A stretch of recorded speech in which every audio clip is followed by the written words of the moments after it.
Once again, welcome to Deepika's English class. Today we will do a chapter from 7th class text, that is the cock and the anthem. Here a person named Sophie who is homeless, jobless, and he wants a winter shelter.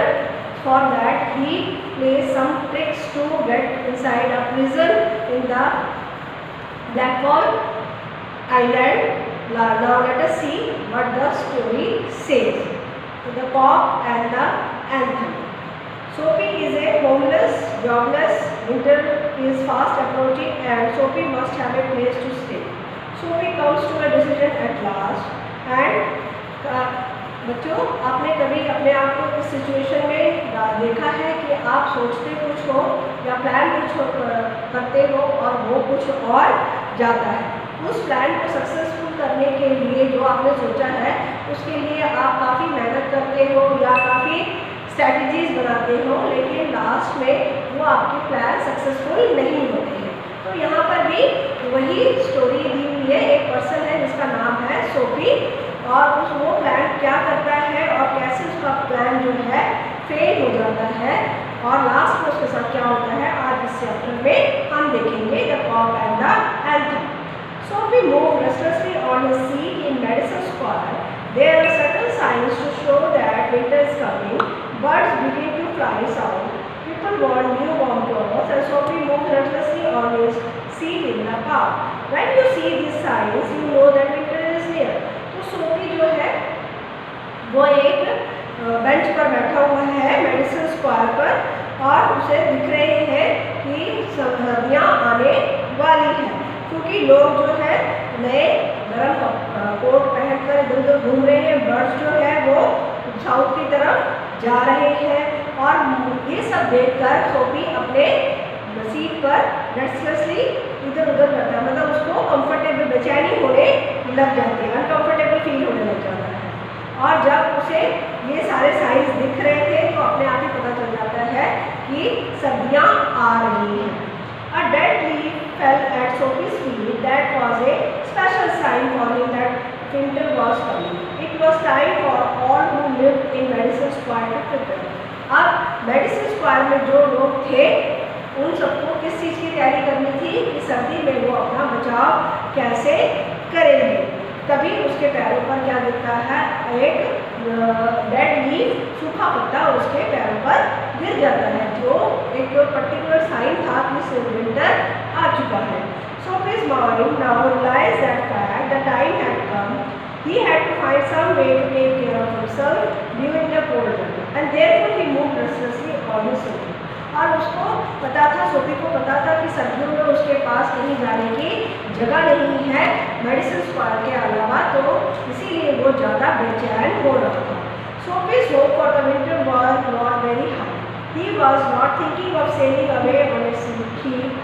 He was not thinking of southern sky or of the Bay of Naples. 3 months in the prison of Blackwall Island and what he wanted. Sophie कुछ ज़्यादा नहीं चाहता था, वो बड़े लोग या अमीर लोगों की तरह घूमना फिरना नहीं चाहता था, ना ही वो किसी स्ट्रीट पर ट्रैक पर जाना चाहता था, ना वो बे ऑफ नेपल्स जाना चाहता था।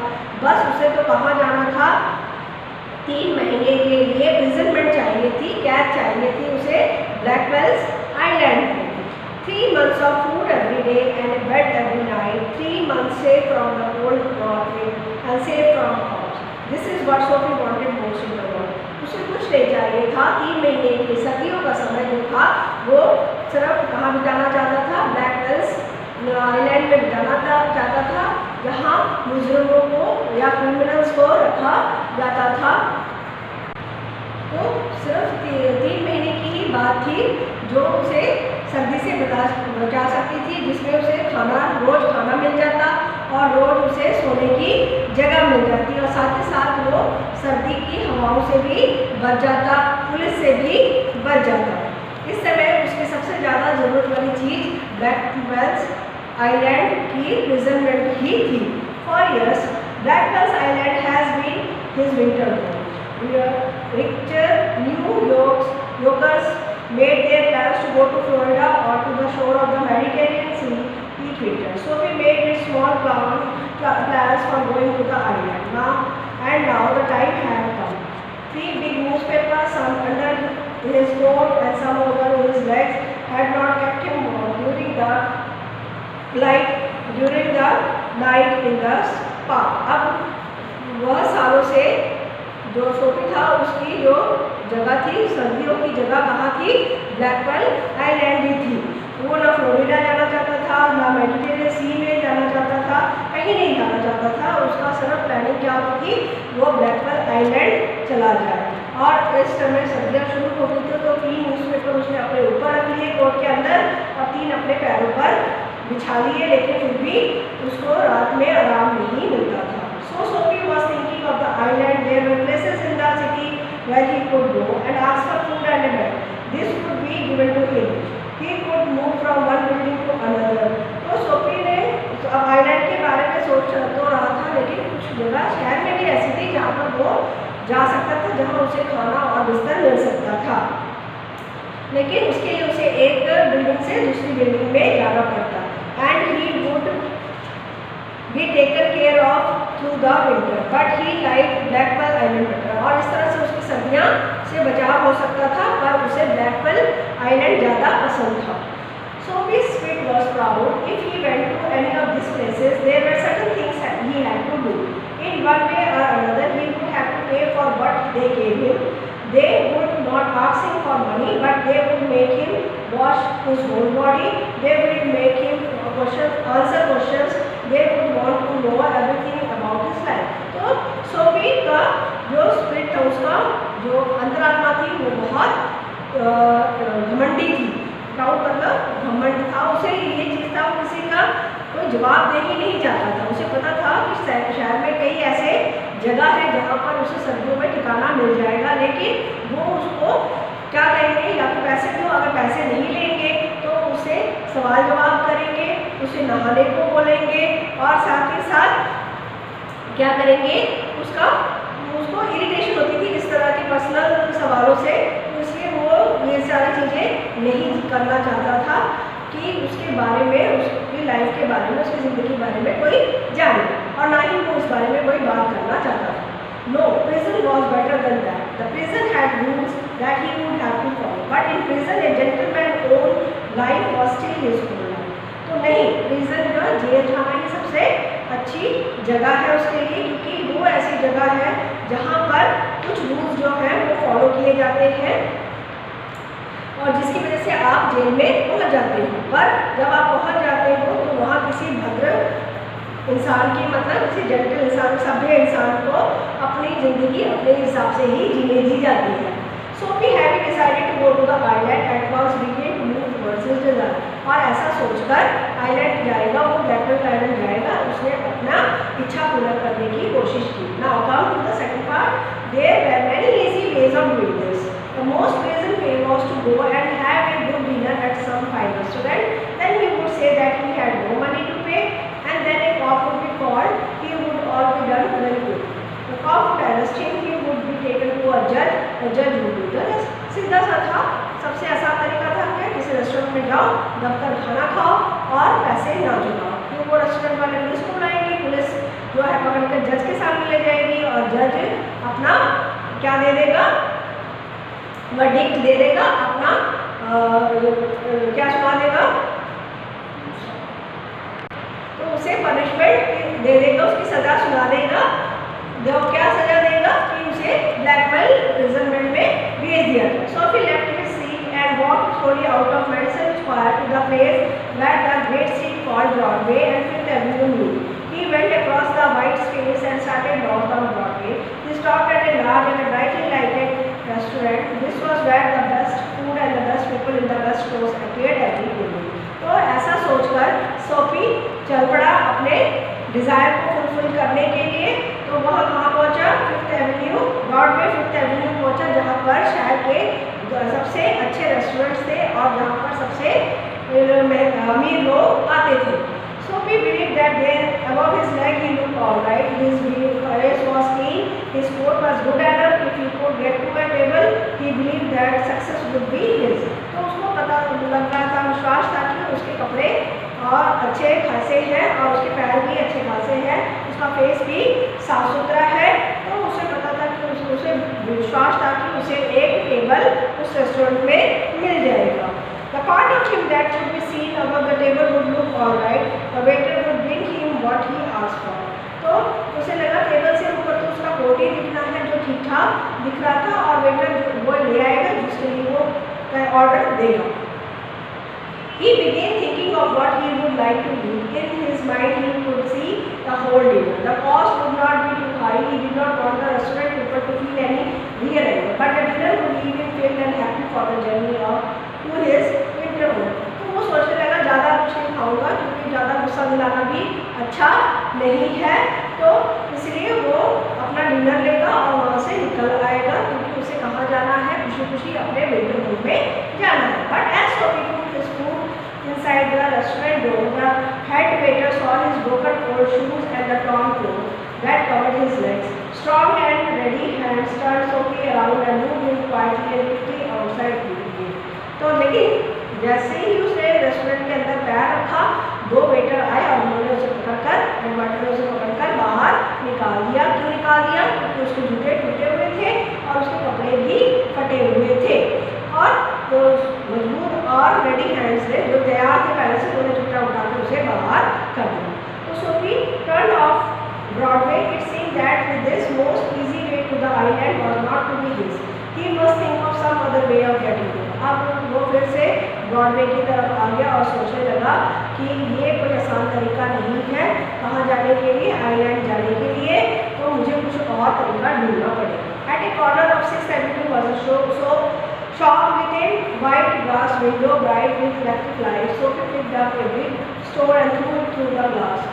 People came running around the corner. A cop was the first among them. Sophie stood still and smiled when he saw them.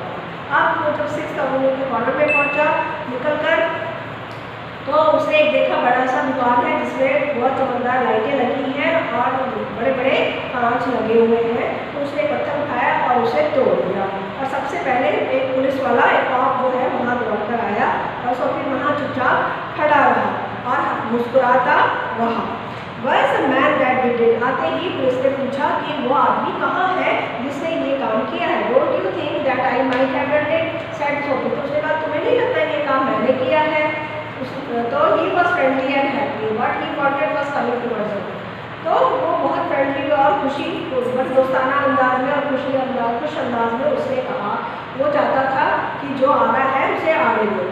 क्या मतलब पुलिस का रिएक्शन जो आना है वो आने दो। But the cop's mind would not consider something. Men who break windows do not stop here to talk to cops. They run away as fast as they can. The cop saw a man further along the stage running. He ran after him and Sophie, sick at the hard walk slowly away, he had failed to balance. अब corp के mind में ये बात आई, police के mind की, कि जिसने ये गलती की है वो पागल तो नहीं जो यहाँ खड़ा होगा और वो एक पुलिस वाले से बात करेगा। तो ये उसने कोई ध्यान नहीं दिया, तो उसने जब से नजर उठाई उसने देखा दूर कोने पर एक आदमी दौड़ता हुआ जा रहा है, तो उसको लगा वही है और वो उसके पीछे दौड़ने लग गया। तो इससे सोफी को बहुत बुरा लगा, वो ठेस पहुँची और वो वहाँ से चल गया। Across the street was another restaurant. It was not so fine as the one on Broadway. The people who went there were not so rich. Its food was not so good. Into this Sophie took his old shoes and his torn clothes, and no one stopped him. He sat down at a table and was soon eating a good meal. अब उसने जो गली थी वो उसको पार किया, तो उसमें एक सामने एक रेस्टोरेंट था, वहाँ पर ज़्यादा अमीर लोग नहीं आ रहे थे, तो वो उसमें घुस गया और खाना खाने बैठ गया, और उसने एक बड़ा सा ऑर्डर दिया और साथ ही साथ वो उसको खाने लगा। When he had finished, he said that he had no money. Get busy and call a cop, said Sophie, and don't keep a gentleman waiting. No cop for you, said the waiter. He called another. अब जब उसने खाना खा लिया, अब उसने कह दिया कि मेरे पास तो पैसे नहीं है भाई, तो कहा कि जाओ पुलिस को बुलाओ, और मुझे किसी सभ्य पुरुष को इस तरह से वेट कराना चले, जाओ पुलिस को बुलाओ। तो बोलते कि पुलिस की ज़रूरत नहीं है, उसने दूसरे वेटर को बुलाया और दोनों वेटर ने उसको उठाकर बाहर गली में फेंक दिया। The two waiters threw Sophie upon his left ear on the hard seat outside. He stood up slowly, one part at a time, and beat the dust from his clothes. Prison seemed only happy being the sea. Island seemed very far away. अब वो धीरे धीरे खड़ा हुआ, अपने आप को एक एक करके उठाया और अपने कपड़े झाड़े।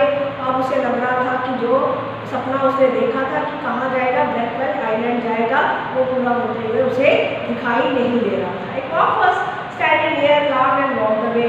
So he started moving again. When he stopped, he was near several theatres. In this part of the city, streets are higher and hearts are more joyful than in the other parts. Women and men in rich warm coats moved happily in the middle. अब वो तभी सामने से एक police वाला निकला, वो हंसकर निकल गया। अब उसका दिल और बैठ गया, वो उठा और जब वो चलना शुरू किया तो जहाँ वो रुका वहाँ पर बहुत सारे थिएटर थे। और इस पार्ट ऑफ द सिटी में, इस जगह पर उस शहर के सारे अमीर और सभ्य लोग आते थे, जिन्होंने बहुत अच्छे कपड़े पहने रहते थे और अपना समय अच्छा व्यतीत करने के लिए वहाँ आते थे। A sudden fear caught Sophie. No cop was going to arrest. अब उसको डर लगने लगा कि मुझे कोई भी पुलिस वाला नहीं पकड़ने वाला। Now come to part 3.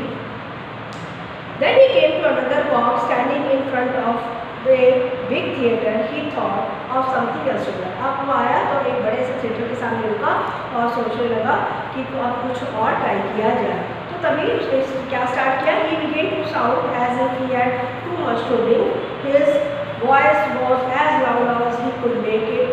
He danced, he cried out, and the cop turned his back to Sophie and said to the man standing near him, "It's one of those college boys. He won't hurt anything.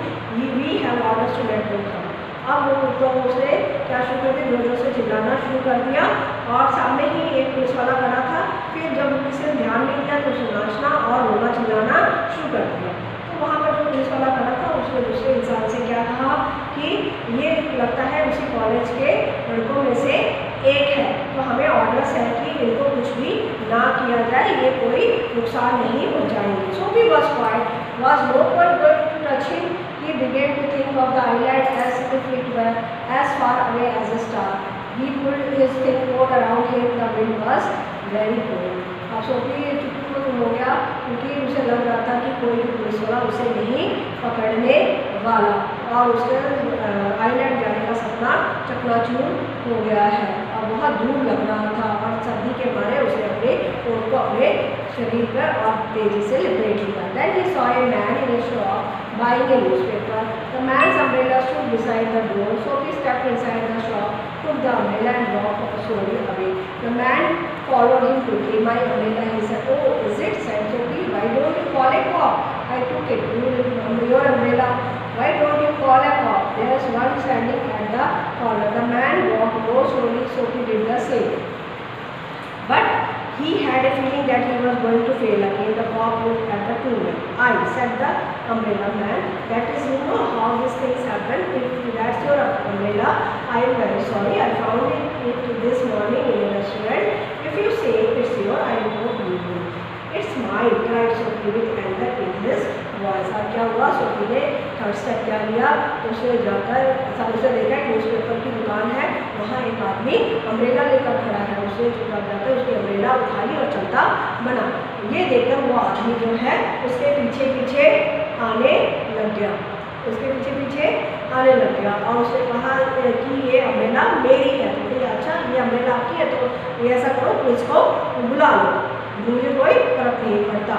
और जब उसने कहा कि अच्छा ये आप umbrella आपका है तो कोई बात नहीं आप ले लो, तो उसको बहुत गुस्सा आया और उसने चीख कर कहा हाँ ये अम्ब्रेला मेरा है। The umbrella man hurried away. The cop helped the lady across the street. Sophie walked east. He threw the umbrella as far as he could throw it. He talked to himself about the cops and what he thought of them. Because he wished to be arrested, that seemed to be he was like a king. He could do no more. तो अब उसने क्या किया? जब उसने चिल्लाकर कहा तो वो आदमी डर गया और वहाँ से चला गया। और सोफी ने वो छतरी उठाकर दूर जितनी दूर वो फेंक सकता था फेंक दिया। और तभी उसने क्या देखा कि एक कॉप जो है वो किसी लेडी को सड़क पार करवा रहा था, तो उसका मन कर रहा था कि उसके पास जाकर बोले जो मर्जी हो वो बोले और कह दे कि मैं चाहता हूँ कि तुम मुझे गिरफ्तार करो। At last Sophie came to one of the quiet streets on the side of the city. He turned here and began to walk south toward Madison Square. He was going home, although home was only a seat in a park. तो अब धीरे धीरे चलता हुआ एक सुनसान गलियों में आ गया और फिर आपको मेडिसन स्क्वायर की तरफ मुड़ गया, क्योंकि वो घर जा रहा था। उसका घर कौन था, कहाँ था, कि वो उस तरफ सीट थी जो कहाँ थी मेडिसन स्क्वायर के पार्क में थी। But at a very quiet corner of his stall, there was his old childhood home. Through one window he could see a soft light shining. That had been his living room, where he had spent many peaceful moments. Sweet music came to Sophie's ear and seemed to hold him there. अब धीरे धीरे वो कहाँ आगे चलता चलता बिल्कुल सुनसान कोने पे आ गया और तब उसने देखा कि वहाँ उसके बचपन का घर था और उसके विंडो से हल्की सी रोशनी आ रही थी। ये उसका लिविंग रूम हुआ करता था, जहाँ पर उसने बहुत सारे सुख भरे और शांति वाले दिन बिताए थे। और भीनी भीनी सी एक क्या आ रही थी, संगीत का स्वर आ रहा था, संगीत आ रहा था, म्यूजिक आ रहा था, जो उसके कानों में पड़ा और उसने उस सोफी को वहीं रोक लिया। The moon was above, peaceful and bright. There were few people passing. He could hear birds high above him and the music that came from the room held Sophie there. For he had known it well long ago. In those days his life contained such things as mothers, flowers and high notes and friends and clean thoughts and clean clothes. अब वो संगीत सुनकर Sophie वहीं ठहर गया और उसे अपने बचपन के सारे दिन याद आने लगे। कैसे उसके पास माँ भी थी, चारों तरफ उसके खुशहाली थी, फ्लावर से यहाँ मतलब खुशहाली से थी, उसके फ्रेंड्स थे, उसके पास साफ विचार थे और साथ ही उसके कपड़े हुआ करता था। There was a sudden and wonderful change in his soul. He saw with sick fear how he had fallen. He saw his worthless days, his wrong desires, his dead hopes, and lost power of his mind. और रास्ते में उसको उसके हृदय में परिवर्तन, उसके दिल में बदलाव आया और उसको एक डर, साजिश सा डर उसके दिल में फैलने लगा। उससे सोचा कितने बेकार से दिन थे जब मैं गलत रास्ते पकड़ लिए थे, मेरी सारी गलत इच्छाएं, मेरे सारी गलत काम किस तरह से मुझे इस स्टेज पर लाकर खड़ा कर दिया है। And also in a moment his heart answered in this cage in his soul. He would fight to change his life, he would pull himself up out of the mud, he would make a man of himself. अब ये सब सोचकर उसे लगा कि अब मुझे क्या करना है, अपने आप को इस दलदल से, कीचड़ से निकालना है और अपने आप को एक अच्छा इंसान बनाना है। There was time he was young enough. He would find his old purpose in life and follow it. That sweet music had changed him. Tomorrow he would find work. A man had once offered him a job. He would find that man tomorrow. He would be somebody in the world. He would. Sophie felt a hand on his hand. He looked quickly around into the broad face of it all. अब उसने क्या सोचा, Sophie ने, कि अभी भी समय है, अभी वो जवान है, तो उसको अभी अपने में बदलाव लाने के लिए काफ़ी समय पड़ा है। वो काम ढूंढ लेगा, क्योंकि कुछ समय पहले एक आदमी ने उसे कोई काम ऑफर किया था। कल वो जाकर उस आदमी को ढूंढेगा जिससे वो काम मांगेगा। और इसके साथ ही जैसे ही वो ये सब सोच रहा था, उसे अपने बाजू पर किसी की हाथ रखने का महसूस हुआ। उसने मुड़कर देखा तो एक चौड़े मुंह वाला कौन खड़ा था, एक पुलिस वाला खड़ा था। What are you doing hanging around here? asked the cop. Nothing, said Sophie. You think I believe that? said the cop. Full of his nuisance, Sophie began to argue, and it is not wise to argue with a new cop. अब तो तभी उसने पूछा, उस police ने पूछा, तुम यहाँ पर क्या कर रहे हो, यहाँ पर बेकार क्यों खड़े हो? तो मैं कुछ नहीं कर रहा। तो अगर तुम सोच रहे तो मैं तुम्हें बिलीव करूँगा, क्योंकि उसका जो पर्सनैलिटी थी, फटे हुए कपड़े थे, फटे जूते थे, गंदा फेस था, ऐसे लोगों पर क्या होता है, क्रिमिनल होने का शक होता है। तो पुलिस ने उसे इंक्वायरी करनी शुरू कर दी। अब जैसे ही उसने उसे ऐसे सवाल पूछे तो सोफी ने सारे अपने अच्छे विचारों को त्याग दिया और क्या उनसे बड़ी हिम्मत के साथ, बड़े जोश के साथ उसके साथ बहस करने लग गया। और आपको पता है कि पुलिस वालों से पंगा महंगा पड़ता है, चाहे वो इंडियन पुलिस हो, चाहे वो न्यूयॉर्क की पुलिस हो। तो उस पुलिस वाले ने सीधा उसको पकड़ा और किसके सामने पेश किया, जज के सामने पेश किया। Come along, said the cop. 3 months prison on Blackwell's Island, said the judge to Sophie next morning. और जज ने अगले सुबह उसे क्या सजा दी, क्या punishment the? 3 months imprisonment in Blackwell's Island. तो उसका जो डिज़ायर था, जो प्लान था सर्दियों बिताने का, आराम से 3 महीने बिना कोई पैसा दिए खाना और बिस्तर चाहिए था, that desire was fulfilled in the story The Cop and the Anthem. Thanks. Okay students, you must have enjoyed the chapter The Cop and the Anthem. Now we will see the question answers of this chapter. First question is, what are the some of the signs of approaching winter referred to in the text? In the story, there are many signs to show that winter is coming. These signs are: birds begin to fly south, people feel the need of new warm coats, falling of dead leaf indicating onset of autumn season. What was Sophie's first plan? Why did it not work? Sophie's first plan was to have dinner at some fine restaurant, and after that he would say that he had no money to pay them.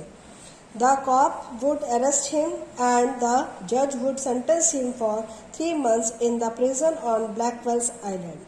The plan did not work because the head waiter saw his broken shoes and torn clothes, moved him quietly and quickly outside the restaurant.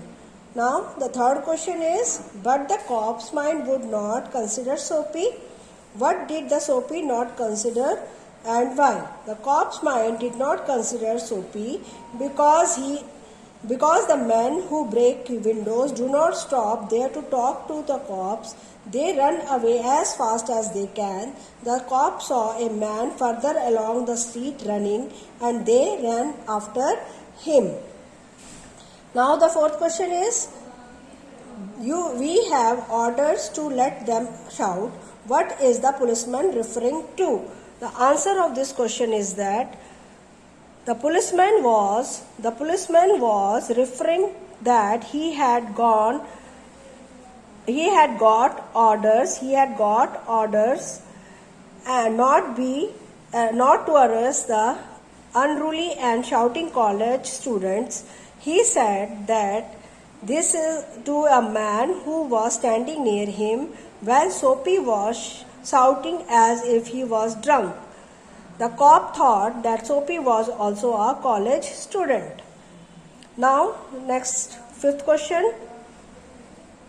There was a sudden and wonderful change in his soul. What brought about the change in Sophie?